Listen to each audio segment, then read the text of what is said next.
The historical tragedy of King Richard III is a wonderful play. We fall in love and despise its protagonist in equal measures, and often for the same reasons. It's an exceptionally intriguing family drama, telling us the story of Richard of Gloucester, brother to Edward IV. The latter has won the War of the Roses, or so he thinks, having defeated Henry VI in a bloody civil war. But Edward is sick, and his crown has a smell that Richard finds very attractive indeed. So all he has to do is to make sure his own brother Clarence and Edward's children disappear in order to gain the top prize. Deviousness, stratagems and murders are only a means to an end. Yet, as the 15th century political philosopher Niccolò Machiavelli reminds us in his Manual for Rulers, Il Principe, power can only be gained through strength. And il fine giustifica i mezzi, or the end justifies the means, after all.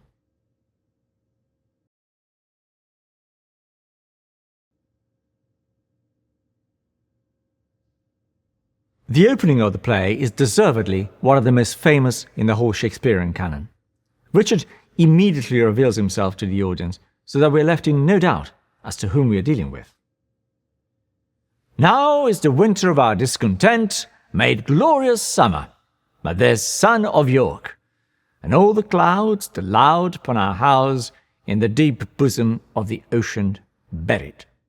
Now are our brows bound with victorious wreaths, our bruised arms hung up for monuments, our stern alarums changed to merry meetings, our dreadful marches to delightful measures.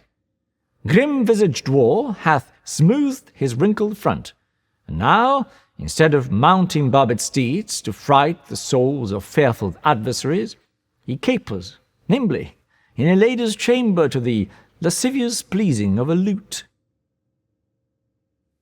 But I, that am not shaped for sportive tricks, nor made to court an amorous looking-glass, I that am rudely stamped, and want love's majesty to strut before a wanton ambling nymph, I that am curtailed of this fair proportion, cheated of feature by dissembling nature, deformed, unfinished, sent before my time into this breathing world scarce half made up, and that so lamely and unfashionable that dogs bark at me as I halt by them.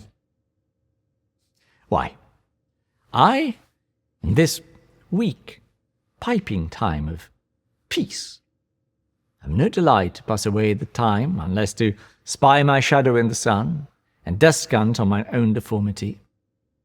And therefore, since I cannot prove a lover, to entertain these fair, well-spoken days, I am determined to prove a villain, and hate the idle pleasures of these days. Plots have I laid, inductions dangerous.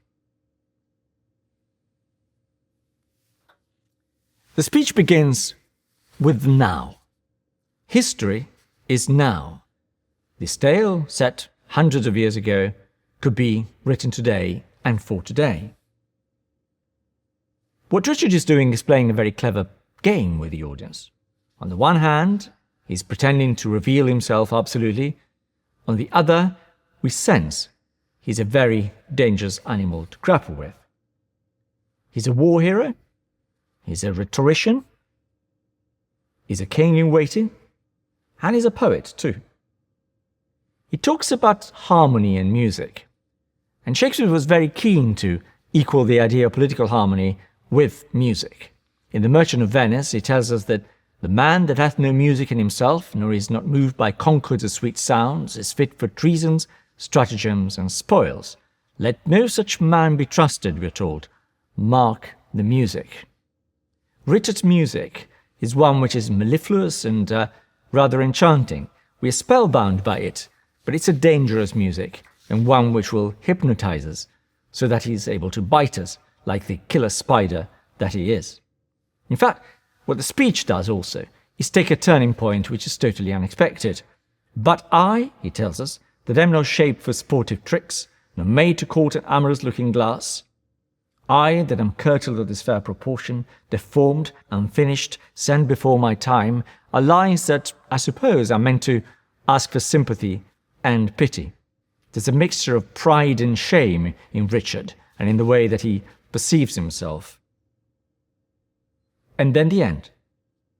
His deformity, which is of course moral deformity, is something he's not prepared to hide. And almost boasting about it, he tells us that since he cannot prove a lover to entertain these farewell-spoken days, he is determined to prove a villain. If Macbeth plays the villain in order to be loved by his wife, Richard will play the lover in order to reveal himself for the villain that he really is. By taking us into his confidence, by admitting that he can smile and murder whilst he smiles, Richard has made us his accomplices. And so, in a triumph of dramatic irony, that age-old trick of telling the audience something that other characters on the stage are unaware of, we realise the magnitude of Richard's cleverness, but even more, the idiocy of a world that other people simply walk-on parts in Richard's one-man show. For evil to triumph, one needs people prepared to stay silent or unwilling to read the signs. Also, evil can be very seductive. There's a very memorable moment right at the beginning of the play when Richard manages to woo Lady Anne, Henry VI's daughter-in-law, over the dead body of her father-in-law, whom Richard killed. It is an extraordinary scene. In a matter of minutes, Richard acts with self-pity, malice, subtlety, sexiness, managing to approach, caress and seduce a woman who should really hate him. "Thine eyes, sweet lady, have infected mine. Would they were basilisks, to strike thee dead, I would they were, that I might die at once. For now they kill me with a living death. Those eyes of thine from mine have drawn salt tears. Teach not thy lips such scorn, for they were made for kissing, lady, not for such contempt. If thy revengeful heart cannot forgive, lo, here, I lend thee this sharp-pointed sword, which if thou please to hide in this true bosom, and let the soul forth that adoreth thee, I lay it naked to the deadly stroke, and humbly beg the death upon my knee. Nay, do not pause, for I did kill King Henry, but 'twas thy beauty that provoked me. Nay now, dispatch. 'Twas I that stabbed young Edward, but 'twas thy heavenly face that set me on. Take up the sword again, or take up me." It's an extraordinary speech, in which Richard sounds like a young lover. In fact, he sounds like Romeo. But we shouldn't trust him. These words are dangerous illusions. Richard knows how to be sexy, he knows how to be manipulative, he knows how to be deadly in order to achieve his aim. And then that line, "What 'twas thy beauty that provoked me," is of course an excuse. A rapist's excuse, in fact. He will stop at nothing to get what he wants. We can hardly believe it. In a matter of minutes, Richard manages to break her defences and leaves her confused, broken, flattered, intrigued. And she will marry him soon after. As ever, Richard tells us the truth. He tells us he will have her, but will not keep her long. In a way, he's practicing the same dark magic on England itself, who falls for his charms only to be possessed and deflowered. The body politic is ravished by Richard, and we know he takes no prisoners.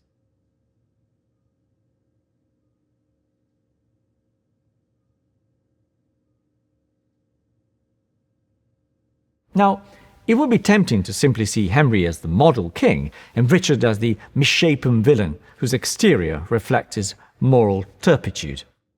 But I would say they are more similar than they appear. They know how to play the political game. They are risk-takers. They also fake reluctance when it comes to taking the reins of power only to show they will stop at nothing to maintain it. They are both clever. They are both violent. They both know how to use words. They come to know themselves in the course of their story. And even Richard can evoke some pity by the end. Besieged from all sides and feeling all is slipping away, he rages, he hopes, he despairs, he tries to survive. In Act 5 he has a dream in which he is tormented by the ghosts of those he has murdered. "Give me another horse. Bind up my wounds. Have mercy, Jesus, soft. I did but dream. O coward conscience, how dost thou afflict me? The lights burn blue. It is now dead midnight. Cold, fearful drops stand on my trembling flesh. What do I fear? Myself. There's none else by. Richard loves Richard, that is, I am I. Is there a murderer here? No. Yes, I am. Then fly. What from myself? Great reason why. Lest I revenge. What?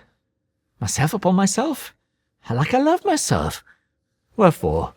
For any good that I myself have done unto myself? Oh no, alas, I rather hate myself, for hateful deeds committed by myself. I am a villain. Yet a lie? I am not. Oh, fool of thyself, speak well. Fool, do not flatter. My conscience hath 1,000 several tongues, and every tongue brings in a several tale, and every tale condemns me for a villain. Perjury. Perjury in the highest degree, murder, stem murder in the direst degree, all several sins, all used in each degree, throng to the bar, crying all, guilty, guilty, I shall despair. There is no creature loves me, and if I die, no soul shall pity me. Now wherefore should they? Since that I myself find in myself no pity to myself. Methought, the souls of all that I had murdered came to my tent, and every one did threat tomorrow's vengeance on the head of Richard. Now this is a very difficult speech to read. It's a very difficult speech to say too. It is broken, it is fragmented, it is full of fear and questions and doubt. Now we are light years away from the articulate rhetorician Richard is at the beginning of the play. Just like his mind, his speech is breaking down. It happens to Lear, it happens to Macbeth, it happens to Richard too. The speech is full of questions. It seems kind of oddly put together, almost extraordinary in this mixture of fear, hope, and a sense of personal loss, which Richard tries to convey to the audience in order to find, believe it or not, a sense of pity. But then again, we shouldn't trust the devil, even when he tells us he hates himself. There is no creature loves me, he says, and if I die, no soul shall pity me. Both those sentiments are true. Is this a case of comeuppance? Possibly. Tragic downfall? That too. Should we feel any pity for him? He's a human being, after all. But morally, he's a very difficult man to judge. This is a tragedy of a man, amongst other things, who is unloved. He's not meant to be forgiven, but at least partly understood. It is an uncomfortable feeling, as we're only too happy to be the jury, the judges, the executioners. Evil is in the dock. And Shakespeare never asks us to take sides, but there are sides to be taken. Isn't Richard simply a survivor, playing a game where you can either win absolutely or absolutely lose? Does morality matter in politics? Shall we suspend our judgment? His dying words, a horse, my kingdom for a horse, are the desperate cries of a man who has been defeated. Because you see, in the end, all kings and all men die and are replaced. Just like Macbeth, Richard, the last English king to die in battle, faces his destiny head-on. He rides in blood, amazing the Welkin with his broken staves. He dies, ironically enough, a hero's death. But the wheels are turning, and a brave new Tudor world triumphs.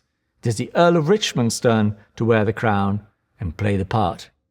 As Henry VII, he will pave the way for a new era.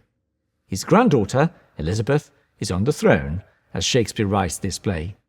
Evil Richard is dead. Long live Henry VII. All shall be well. All should be well, anyway. The histories give us both a sense of perspective and a sense of possibility. They are as much about our present and future as they are about the past. In fact, these categories are misleading when it comes to drama which takes place in a sort of timeless space. Theatre doesn't simply reflect any one sense of the past, present and future, but continually reshapes it and challenges our understanding of it. And as Macbeth reminds us at the end of his journey, we're all rooted in the theatre of life, an empty space where pretty much anything goes. The wooden oak can indeed hold the vasty fields of France, or our own front rooms. Whatever the size of the stage, man is an imperfect actor. We can read Shakespeare's history plays through the lens of his other work, of course. Shakespeare's comedies present the world as it ought to be. His tragedies remind us of what human existence can be at its worst. And the histories, well, they might give the impression they are sharing an accurate portrayal of life as it has been, but we should beware of that trap. These histories do not provide the official narrative of history as it should have been. These histories, these stories of great men, actually show recognizable versions of ourselves. They also teach us something that is both flattering and endlessly disconcerting. We are neither heroes nor villains. Whether we be kings or commoners, we also contain multitudes.